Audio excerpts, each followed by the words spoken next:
अस्सलाम वालेकुम दोस्तों, आज हम आपसे मुखातिब हैं अपने ही एक गज़ल के साथ। मेरे सपनों में आती थी, मुझे वो बहुत चाहती थी। मेरे सपनों में आती थी, मुझे वो बहुत चाहती थी। जब भी बादल बरसते थे वो खूब मुस्कुराती थी। मेरे सपनों में आती थी, मुझे वो बहुत चाहती थी। जब भी बादल बरसते थे वो खूब मुस्कुराती थी। कुछ लोग कहते थे तेरे बारे में, कुछ लोग कहते थे तेरे बारे में, तब मेरी धड़कन तेरा नाम जपती थी।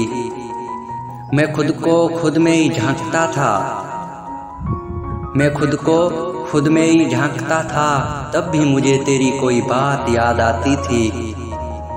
रात की चांदनी चांद की रोशनी में, रात की चांदनी चांद की रोशनी में मुझे तेरी याद आया करती थी। सोता तो सिर्फ जहां था सारा, सोता तो सिर्फ जहां था सारा, मेरी आंखें तेरा अक्स बनाती थी।